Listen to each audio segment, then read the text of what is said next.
Parece que o Corinthians já sabe quem quer. Mas o que vem acontecendo nos bastidores nas últimas horas não permite tratar essa história como algo tão definido assim. Movimentos rápidos demais. Nomes surgindo e mudando de direção. Decisões sendo tomadas antes mesmo de um cenário se estabilizar. E, quando isso acontece, normalmente não é só sobre escolha. É sobre o que está por trás dela. Mas a forma como tudo isso está acontecendo começa a levantar uma dúvida que vai além do nome que pode ser anunciado. Porque, em meio a esse cenário, alguns movimentos fazem sentido. Outros, nem tanto. E é justamente nesses detalhes que a situação começa a ganhar outro peso. Porque talvez o Corinthians esteja, sim, próximo de uma definição. Mas a forma como isso está acontecendo diz muito mais do que o nome que pode ser anunciado. E isso começa a fazer sentido agora. Antes de seguir, só confere uma coisa para mim. Você já é inscrito no Código da Fiel? Se ainda não for, se inscreve para acompanhar tudo desde o começo, sempre direto, sem exagero. E claro, ajudar a gente a chegar nos primeiros 1000 inscritos. Agora vamos ao vídeo. O que aconteceu na Neoquímica Arena depois da derrota para o Internacional talvez diga mais sobre o momento do Corinthians do que o próprio placar. Porque o 1-0 já foi ruim por si só, mas o que veio depois ampliou o tamanho da crise. Assim que o jogo terminou, o clima deixou de ser só de frustração e virou algo mais pesado. Não foi uma reação comum de arquibancada. Foi um sinal claro de ruptura entre torcida e elenco, no momento em que a paciência parece ter chegado ao limite. Logo após o apito final, cerca de 150 torcedores foram até a saída do estacionamento para cobrar os jogadores. E a mensagem foi direta. Para boa parte da torcida, o problema não é apenas perder, mas a sensação de falta de entrega e distância em relação ao que o Corinthians sempre representou dentro de campo. O tom foi duro, e o mais importante, não ficou restrito às organizadas. A cobrança se espalhou entre torcedores comuns, mostrando que a insatisfação já se tornou geral. O ponto mais relevante veio depois do protesto. Em entrevista à Rádio Energia 97, o presidente da Gaviões da Fiel, Ale Domênico, deixou claro que a responsabilidade não recaía apenas sobre o elenco. Segundo ele, a diretoria está mais preocupada com questões políticas do que com o futebol, e essa desorganização já começa a refletir dentro de campo. A partir daí, a leitura muda. A manifestação deixa de ser apenas uma cobrança por resultado e passa a apontar para um problema mais profundo dentro do clube. Quando a principal organizada levanta esse tipo de crítica, o debate se amplia para além das 4 linhas. E ao afirmar que, se a situação não for resolvida, nem eleição vai ter, Ale eleva o nível de tensão e expõe um cenário que vai além do desempenho esportivo. O Corinthians passa a dar sinais de uma crise que não é apenas técnica, mas também de comando, e que pode ter impactos diretos na forma como o clube se organiza daqui para frente. A derrota para o Internacional não derrubou apenas 3 pontos do Corinthians no Campeonato Brasileiro. Ela derrubou também a permanência de Dorival Júnior, que não resistiu à pressão depois de uma sequência que ficou insustentável até para quem ainda enxergava no trabalho alguma margem de recuperação. A saída do treinador não chega exatamente como surpresa, mas como a consequência mais visível de um ambiente que já vinha se deteriorando rodada após rodada. Porque, quando um time do tamanho do Corinthians chega a 9 jogos sem vencer, sendo 7 deles pelo Brasileirão, a crise deixa de ser simples oscilação e passa a exigir uma resposta imediata de quem comanda o clube. E o que torna essa demissão ainda mais simbólica é justamente o contraste com o que Dorival representava até pouco tempo atrás. Ele tinha respeito interno, respaldo de parte da diretoria, boa relação com jogadores e ainda carregava o peso positivo de conquistas recentes, como a Copa do Brasil do ano passado e a Supercopa do Brasil em fevereiro. Só que o futebol raramente sustenta o presente com base no passado. As atuações ruins começaram a incomodar, o rendimento caiu de forma evidente e o time passou a transmitir uma sensação perigosa. A de que não evoluía, não reagia e não mostrava força para sair do buraco. A derrota em casa, num cenário já inflamado, acabou funcionando como ponto final de um desgaste que vinha se arrastando há algum tempo. É claro que o contexto ajuda a explicar parte do problema. Dorival precisou lidar com mais de 10 lesões, perdeu peças importantes ao longo do caminho e ainda viu José Martini sair recentemente, reduzindo as alternativas do elenco. Mas essa é a parte mais dura do futebol. Explicação não garante sustentação. A diretoria até podia reconhecer as dificuldades, mas já não conseguia ignorar a queda de desempenho, a eliminação para o Novo Horizontino na semifinal do Paulistão e a posição incômoda na tabela, com o Corinthians jogando cada vez mais pressionado. Quando os resultados desaparecem, a margem de compreensão diminui na mesma velocidade. No fundo, O que passou apesar de verdade foi a sensação de que o Corinthians já não respondia mais ao próprio comando técnico. E quando esse tipo de percepção se instala, o trabalho entra em contagem regressiva. A permanência vira aposta, a derrota vira sentença e a próxima rodada deixa de ser oportunidade para virar teste de sobrevivência. Foi exatamente esse clima que tomou conta do clube até a decisão ser tomada. Agora, o problema é que a demissão resolve uma pressão imediata, mas não resolve a instabilidade do Corinthians. O time estreia na Libertadores contra o Platense, na Argentina, sob comando interino de William Batista, técnico do Sub-20, enquanto a diretoria corre nos bastidores para discutir nomes como Tite, Fernando Diniz, Hernan Crespo e Vojvoda. Ou seja, a saída de Dorival encerra um ciclo, mas também abre outro ainda mais delicado. Porque o Corinthians não demitiu só um treinador. Demitiu tentando convencer a torcida de que ainda tem algum controle sobre a própria crise. O Corinthians mal oficializou a saída de Dorival Júnior e já viu outro movimento começar a ganhar força nos bastidores. O nome de Emiliano Dias passou a circular como possibilidade real para assumir o comando da equipe. E isso diz muito sobre o momento do clube. Porque, quando uma demissão abre imediatamente espaço para especulações, sondagens e interesses surgindo ao mesmo tempo, o que fica evidente não é só a pressa por uma solução, mas a sensação de que o Corinthians entrou numa fase em que precisa reagir rápido, sem demonstrar total convicção sobre qual caminho pretende seguir. Nesse cenário, Emiliano aparece com um diferencial que pesa.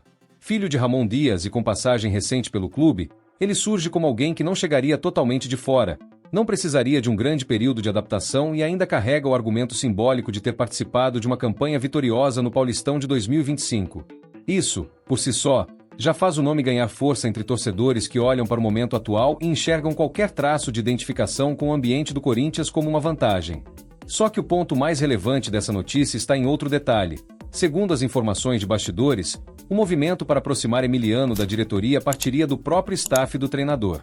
Esse detalhe muda a leitura do caso. Não se trata apenas do Corinthians indo ao mercado e escolhendo um nome. Existe também um interesse sendo levado ao clube, como se a vaga aberta no comando técnico estivesse atraindo oportunidades em meio à instabilidade. Isso reforça a ideia de um Corinthians que não apenas avalia opções, mas que também passa a ser observado como um espaço disponível no momento de urgência. A crise, nesse ponto, deixa de ser apenas um problema interno e passa a abrir uma disputa por protagonismo, sem que isso, necessariamente, represente um plano claro. A pressão por resultados ajuda a explicar essa aceleração. O Corinthians não vence há 9 jogos, perdeu consistência dentro de campo, acumulou problemas físicos no elenco e ainda viu a saída de José Martínez reduzir as opções no momento crítico. A demissão de Dorival veio como resposta imediata a esse desgaste, mas a busca pelo substituto mostra que o clube não tem tempo para reconstruir com calma. A estreia na Libertadores, contra o Platense, já se aproxima, e isso faz qualquer nome especulado ganhar um peso ainda maior. Porque não se trata apenas de pensar no próximo mês, mas de encontrar alguém que chegue praticamente sem margem para erro. Por isso, a notícia sobre Emiliano Dias vai além de uma simples especulação. Ela representa o momento em que o Corinthians, ainda tentando absorver a saída do treinador, começa a se mover sob pressão.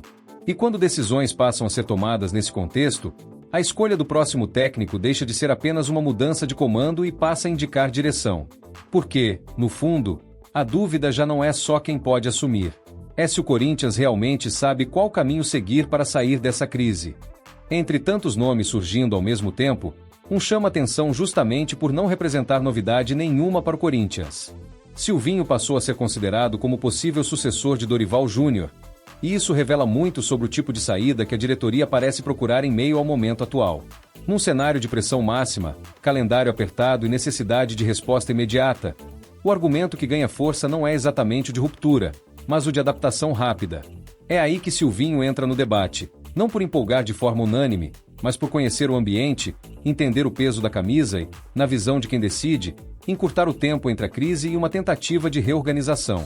Esse ponto ganha ainda mais peso porque o Corinthians não vive um cenário confortável.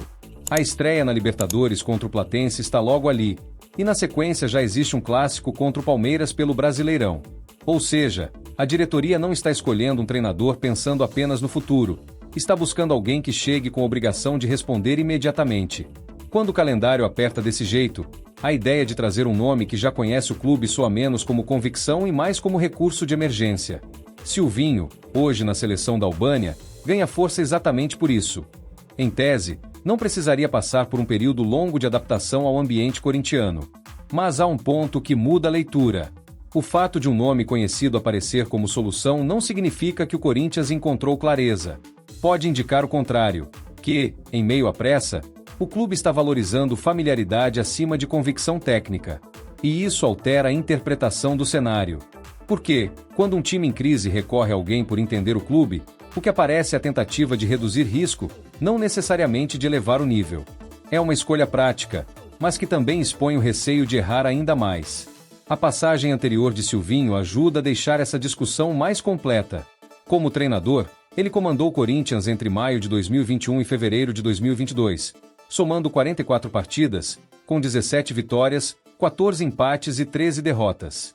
Não foi um trabalho desastroso a ponto de ser descartado como fracasso, mas também não deixou a marca de um comando incontestável. Ao mesmo tempo, sua história como jogador ainda pesa emocionalmente, já que ele é lembrado como um dos grandes laterais esquerdos que passaram pelo clube. Talvez o ponto mais revelador esteja no conjunto. Enquanto Silvinho aparece, a diretoria também avalia portugueses como Carlos Carvalhal e Bruno Lage, além de manter no radar nomes como Tite, Fernando Diniz, Marcelo Galhardo e Vojvoda. Isso mostra que o clube não está diante de uma decisão consolidada, e sim de um leque amplo demais para quem diz ter pressa. Por isso, a notícia sobre Silvinho vale menos como definição e mais como sintoma de um Corinthians que quer agir rápido, mas ainda não conseguiu provar que entendeu a própria crise. Enquanto o Corinthians tenta passar a imagem de que avalia o mercado com critério, os bastidores mostram um clube pressionado, apressado e cercado por opções surgindo de todos os lados.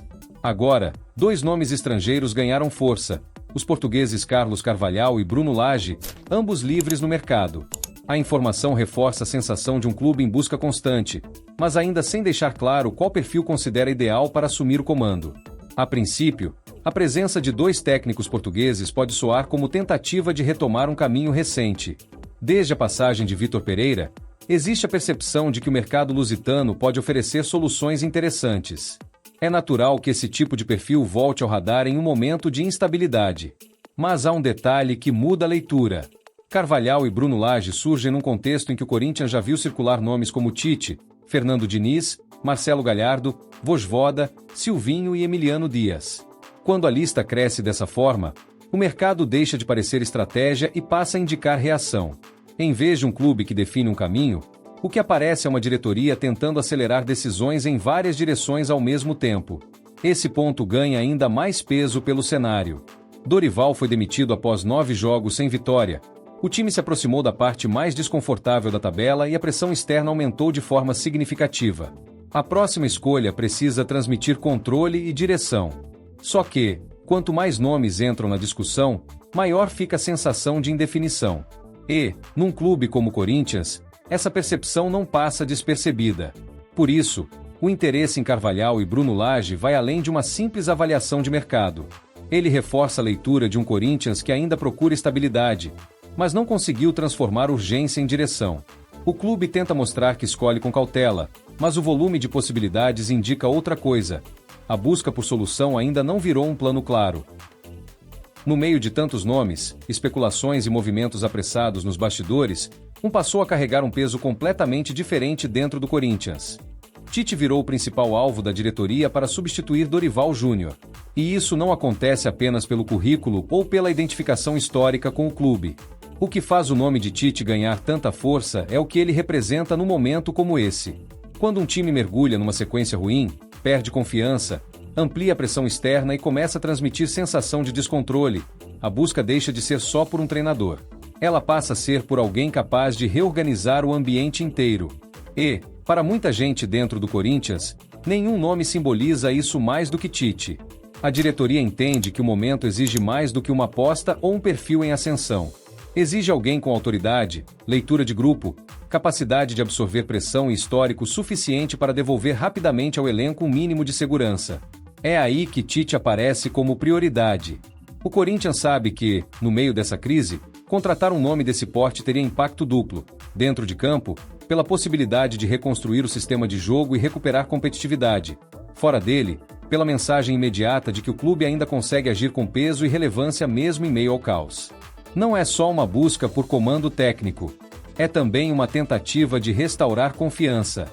Mas há um ponto que muda a leitura. Tite não fechou, não sinalizou retorno automático e nem tratou o Corinthians como destino inevitável. O que existe, por enquanto, é a disposição para ouvir, abrir uma conversa inicial e entender o cenário antes de qualquer decisão. Isso mostra que, apesar do tamanho da ligação entre treinador e clube, até um nome com esse passado olha para o momento atual do Corinthians com cautela. Esse detalhe pesa muito. Internamente, a simples abertura para conversar já foi tratada como avanço, justamente porque o Corinthians enxerga em Tite alguém capaz de dar resposta rápida à torcida, reorganizar a equipe e reduzir parte da instabilidade que tomou conta do ambiente. Mas, do lado do treinador, a avaliação passa por pontos fundamentais: projeto esportivo, elenco disponível, condições de trabalho e consistência das ideias apresentadas pela diretoria. E isso revela um aspecto importante da crise. O clube precisa convencer que ainda oferece um caminho sólido, e não apenas um convite embalado pela urgência. Por isso, a notícia sobre Tite é forte não apenas pela possibilidade de retorno, mas pelo que ela expõe sobre o momento do Corinthians. O clube encontrou um nome capaz de reacender memória de estabilidade, competitividade e identidade. Só que, até aqui, essa lembrança ainda não se transformou em solução. O Corinthians olha para Tite como resposta. Tite, por enquanto, olha para o Corinthians como cenário a ser analisado. E nesse desencontro entre desejo e decisão mora a verdadeira tensão dessa história. A busca do Corinthians por um novo treinador ganhou um contorno ainda mais revelador depois de uma informação que mexeu forte com os bastidores. Fernando Diniz se tornou o principal nome da diretoria, com contato feito ainda na Neoquímica Arena, logo após a derrota para o Internacional. E esse detalhe muda bastante a leitura do momento. Porque uma coisa é um clube estudar o mercado, discutir nomes com calma e construir uma escolha. Outra, bem diferente, é iniciar movimento por um técnico ainda no calor da derrota, no mesmo ambiente em que a pressão explodiu e a crise ficou escancarada. Quando isso acontece, a sensação que fica não é de planejamento, é de reação imediata. Segundo esse cenário, o executivo Marcelo Paz teria procurado Diniz com autorização do presidente Osmar Stabile, já pensando num contrato até o fim do ano. O vínculo curto, por si só, já chama atenção. Em vez de transmitir a imagem de uma reconstrução sólida, ele passa a impressão de uma solução de prazo reduzido, quase como se o Corinthians estivesse tentando conter um incêndio antes de pensar no que fará depois. E, no momento em que o clube precisa convencer torcida, elenco e ambiente interno de que sabe para onde vai, esse tipo de movimento levanta ainda mais dúvidas sobre o grau de convicção por trás da escolha. A notícia ganha outro peso quando se fala na urgência. O objetivo seria contar com um novo treinador já na estreia da Libertadores, contra o Platense, na Argentina. Ou seja, a diretoria não quer apenas substituir Dorival. Quer uma resposta imediata, rápida e visível, como se a simples definição de um nome fosse suficiente para reorganizar um cenário que vem se deteriorando há semanas. E é nesse ponto que o cenário começa a se transformar. Diniz surge não apenas como opção técnica, mas como reflexo direto da pressa com que o Corinthians tenta recuperar controle. O nome do treinador importa, claro, mas o que mais chama atenção é a velocidade com que o clube tenta fechar essa lacuna. E essa movimentação ganhou ainda mais força nas últimas horas. Internamente, o Corinthians avançou nas conversas e já trata a negociação como muito próxima de um desfecho. Ainda não há anúncio oficial, mas a tendência é clara. O clube caminha para transformar essa urgência em decisão. Isso muda o peso de tudo. Porque, se a escolha se confirmar, ela não será apenas sobre o nome. Vai ser sobre o contexto em que essa decisão foi tomada. Até o aspecto financeiro reforça essa leitura. Diniz pediria cerca de 1,5 milhão de reais por mês, acima do que recebia em seu último trabalho, e a expectativa é de uma negociação rápida. Quando tudo se concentra nesse nível de urgência, o debate deixa de ser apenas sobre se Fernando Diniz é ou não o nome ideal. A discussão passa a ser outra. O Corinthians está escolhendo um técnico com convicção ou tentando fechar logo com alguém para aliviar a pressão externa? Essa notícia, portanto, vai muito além do interesse em Diniz. Ela expõe um clube que, acuado pela sequência ruim, pela revolta da torcida e pelo peso da Libertadores batendo a porta, parece agir no limite entre a necessidade de resposta e o risco do improviso. E, num cenário como esse, a escolha do treinador deixa de ser só uma decisão de futebol. Vira também um espelho fiel do tamanho da instabilidade que tomou conta do Corinthians. A escolha do Corinthians faz sentido dentro desse cenário? Ou é mais uma decisão tomada no meio da pressão? A demissão do Dorival e a contratação do Fernando Diniz apontam para uma reconstrução, ou só mostram que o clube ainda está tentando se encontrar? Comenta aqui embaixo o que você acha, porque esse momento do Corinthians diz muito mais do que parece à primeira vista. Tchau, e até o próximo vídeo.